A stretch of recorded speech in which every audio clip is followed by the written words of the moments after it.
Rule of Thirds. Rule of Thirds membagi foto menjadi 3 bagian secara horizontal dan vertikal. Subjek kemudian ditempatkan di salah satu titik perpotongan garis tersebut, agar komposisi terasa lebih seimbang dan nggak terlalu terpusat. Negative Space. Negative space adalah area kosong yang sengaja dibiarkan di sekitar subjek. Teknik ini bisa membuat subjek lebih menonjol, sekaligus memberikan kesan luas, tenang, atau terisolasi. Fill the frame. Fill the frame berarti membuat subjek memenuhi sebagian besar area foto. Teknik ini mengurangi ruang yang nggak diperlukan dan membuat perhatian langsung tertuju pada subjek. Simetri. Simetri adalah komposisi ketika kedua sisi foto memiliki bentuk atau susunan yang mirip. Teknik ini menciptakan kesan seimbang, rapi, dan teratur. Asimetri. Asimetri adalah komposisi yang nggak menggunakan susunan yang sama di kedua sisi foto. Keseimbangannya dibuat melalui perbedaan ukuran, warna, posisi, atau bobot visual setiap elemen. Rule of Odds. Rule of Odds menggunakan jumlah subjek yang ganjil dalam sebuah komposisi. Jumlah seperti 3 atau 5 subjek sering terasa lebih dinamis dan menarik perhatian dibandingkan jumlah yang genap. Rule of Evens. Jika Rule of Odds menggunakan jumlah ganjil agar terlihat dinamis, Rule of Evens sengaja menggunakan jumlah genap, seperti 2 atau 4 subjek. Teknik ini bisa menciptakan kesan berpasangan atau berhadapan, karena fokus terbagi secara seimbang di antara beberapa subjek. Rule of Space. Rule of Space berarti memberikan ruang kosong ke arah subjek sedang melihat atau bergerak. Hal ini membuat komposisi terasa lebih natural dan memberikan ruang bagi arah pandangan atau gerakan tersebut. Framing within frame. Framing within the frame menggunakan elemen lain di dalam foto untuk membingkai subjek utama. Teknik ini membantu mengarahkan perhatian sekaligus memberikan struktur dan kedalaman. Golden Ratio. Golden Ratio adalah teknik komposisi yang menggunakan pola tertentu untuk menempatkan elemen dalam foto agar terasa seimbang dan alami. Teknik ini sering digunakan untuk mengatur posisi subjek, sekaligus menciptakan alur visual yang nyaman diikuti mata. Golden Triangle. Golden Triangle menggunakan garis diagonal dan titik perpotongan untuk membantu mengatur posisi elemen dalam foto. Teknik ini menciptakan keseimbangan, sekaligus alur visual yang lebih dinamis. Center Eye Dominance. Centered eye menempatkan mata subjek yang lebih dekat dengan kamera di sekitar bagian tengah foto. Teknik ini membuat perhatian lebih terfokus pada mata dan menciptakan hubungan yang lebih kuat dengan orang yang melihat foto. Bullseye or Dead Center. Komposisi bullseye menempatkan subjek persis di titik paling tengah bingkai. Berbeda dengan simetri yang menuntut sisi kiri dan kanan harus mirip, teknik ini murni hanya bertujuan agar mata penonton tidak punya pilihan lain selain langsung menatap subjek utama. Sangat cocok untuk potret wajah yang intens atau menonjolkan objek tunggal. Leading lines. Leading lines menggunakan garis yang ada di dalam foto untuk mengarahkan mata penonton menuju subjek atau bagian tertentu. Garis tersebut bisa berupa elemen nyata maupun bentuk yang muncul secara alami. Converging lines. Converging lines adalah garis-garis yang seolah mengarah dan bertemu pada satu titik ketika menuju kejauhan. Teknik ini membantu menciptakan ilusi kedalaman dan membuat foto terasa memiliki jarak. Implied lines. Implied lines bekerja seperti garis penuntun, tetapi garisnya nggak benar-benar terlihat. Arah pandangan, posisi tubuh, atau susunan objek bisa menciptakan jalur visual yang membuat mata mengikuti arah tertentu. Horizontal lines. Garis horizontal memberikan kesan stabil, tenang, dan damai. Garis ini biasanya membuat komposisi terasa lebih santai dan nggak terlalu dinamis. Vertical lines. Garis vertikal memberikan kesan tinggi, kuat, dan kokoh. Teknik ini sering membuat objek terlihat lebih dominan atau menjulang. Diagonal lines. Garis diagonal adalah garis yang melintasi foto secara miring. Garis ini biasanya memberikan kesan gerakan dan energi, atau menciptakan ketegangan ketika beberapa arah diagonal saling berlawanan. S and C curve. Kurva S dan kurva C menggunakan garis melengkung untuk menciptakan aliran visual. Kurva S terasa lebih dinamis dan mengalir, sementara kurva C memberikan kesan yang lebih lembut dan harmonis. Geometric shape.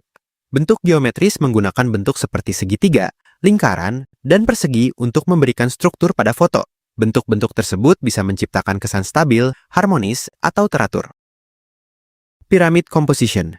Pyramid composition adalah teknik menyusun elemen sehingga membentuk pola segitiga atau piramida. Biasanya memberikan kesan stabil dan kokoh. Radial composition. Radial composition bekerja dengan menempatkan elemen yang memancar atau mengarah keluar dari satu titik pusat. Pola ini secara alami menarik perhatian menuju titik tersebut. Point of view. Point of view adalah posisi kamera terhadap subjek. Mengambil gambar dari atas, bawah, atau sejajar dengan mata bisa mengubah kesan ukuran, kekuatan, dan hubungan penonton dengan subjek. Foreground, midground, background. Teknik ini membagi foto menjadi 3 lapisan, yaitu latar depan, tengah, dan belakang. Menggunakan ketiganya membantu menciptakan kedalaman sehingga foto terasa lebih 3 dimensi. Overlapping elements. Overlapping elements menciptakan kedalaman dengan menempatkan objek di depan dan di belakang satu sama lain. Ketika satu objek sebagian menutupi objek lainnya, jarak antar objek menjadi lebih mudah dirasakan. Scale contrast. Scale contrast membandingkan objek yang memiliki ukuran sangat berbeda dalam satu foto. Perbedaan ukuran ini membantu menunjukkan skala dan membuat hubungan antar objek terasa lebih jelas. Leading foreground interest. Teknik ini menempatkan elemen yang menarik di latar depan untuk menarik mata penonton masuk ke dalam foto. Elemen tersebut kemudian membantu mengarahkan perhatian menuju subjek utama. Dutch angle. Dutch angle adalah teknik memiringkan kamera sehingga garis horizontal alami menjadi miring di dalam foto. Teknik ini sering digunakan dalam film atau fotografi untuk menciptakan rasa gelisah, ketegangan, bahaya, atau disorientasi pada penonton. Depth of field. Meskipun ini sangat bergantung pada teknis lensa, dampaknya sangat besar pada komposisi. Teknik ini membuat subjek utama terlihat sangat tajam, sementara bagian latar depan atau latar belakang dibuat blur atau bokeh. Hal ini secara otomatis mengisolasi subjek dan membuang semua elemen visual yang mengganggu. Visual balance. Visual balance adalah cara mengatur bobot setiap elemen agar foto nggak terasa berat di salah satu sisi. Bobot visual bisa dipengaruhi ukuran, warna, kecerahan, detail, dan posisi objek. Repetition. Repetition menggunakan bentuk, warna, objek, atau pola yang muncul berkali-kali dalam sebuah foto. Hal ini menciptakan ritme dan membuat elemen-elemen dalam foto terasa lebih terhubung. Breaking the pattern. Breaking the pattern adalah ketika satu elemen berbeda muncul di tengah pola yang berulang. Perbedaan tersebut langsung menarik perhatian karena mata sudah terbiasa melihat pola yang sama. Flow and visual path. Flow and visual path adalah cara mengatur elemen agar mata penonton bergerak mengikuti jalur tertentu di dalam foto. Jalur ini bisa dibuat menggunakan berbagai teknik komposisi sekaligus. Dynamic tension. Dynamic tension adalah perasaan energi atau kegelisahan yang muncul ketika elemen dalam foto terasa saling bertentangan. Arah diagonal, posisi subjek, dan ruang yang terbatas bisa menciptakan efek ini. Left to right rule. Banyak budaya di dunia membaca dari kiri ke kanan. Teknik ini memanfaatkan kebiasaan psikologis tersebut dengan menempatkan alur cerita, arah gerak subjek, atau elemen visual bergerak dari sisi kiri menuju sisi kanan foto. Hal ini membuat gambar terasa jauh lebih mengalir, natural, dan dalam tanda kutip mudah dibaca oleh mata penonton. High and low key.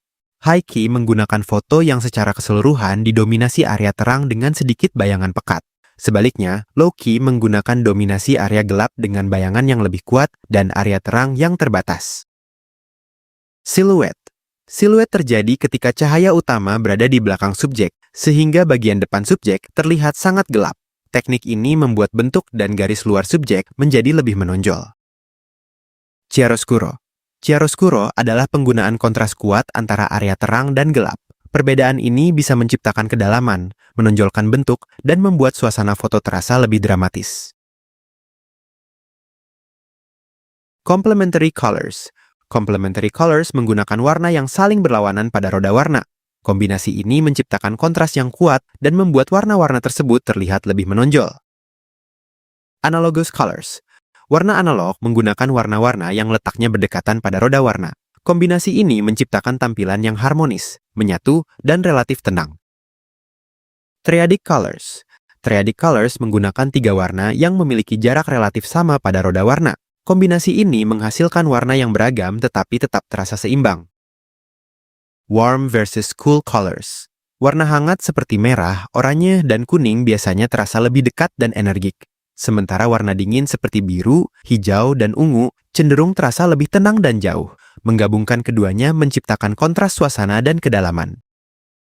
Color dominance. Dominasi warna berarti membuat satu warna menjadi warna yang paling menonjol dalam keseluruhan foto. Teknik ini membuat foto terasa lebih konsisten dan memiliki identitas visual yang kuat. Monochrome composition. Komposisi monokrom menggunakan satu warna utama beserta berbagai tingkat terang dan gelapnya. Karena variasi warnanya terbatas, perhatian lebih banyak tertuju pada bentuk, tekstur, dan cahaya. Pop of color. Pop of color menggunakan satu warna cerah di tengah foto yang sebagian besar memiliki warna netral atau redup. Kontras tersebut membuat satu elemen langsung menjadi pusat perhatian. Juxtaposition. Juxtaposition adalah menempatkan dua hal yang memiliki perbedaan atau pertentangan dalam satu foto. Kontras tersebut membuat perbedaan antar objek menjadi lebih jelas dan bisa digunakan untuk menyampaikan pesan tertentu. Storytelling composition. Storytelling composition adalah cara mengatur berbagai elemen dalam foto untuk menyampaikan sebuah cerita atau situasi. Posisi, ekspresi, lingkungan, dan objek di sekitarnya bisa membantu penonton memahami apa yang sedang terjadi. Minimalism. Minimalism adalah komposisi yang menjaga foto tetap sederhana dengan hanya mempertahankan elemen yang penting. Semakin sedikit gangguan dalam foto, semakin mudah perhatian penonton diarahkan pada subjek dan pesan utamanya. Texture. Tekstur berfokus pada detail permukaan sebuah objek, seperti kasarnya kulit kayu, karat pada besi, atau kelembutan bulu. Komposisi ini biasanya diambil dari jarak sangat dekat untuk memancing indera peraba penonton, sehingga mereka seolah-olah bisa merasakan objek tersebut hanya dengan melihatnya.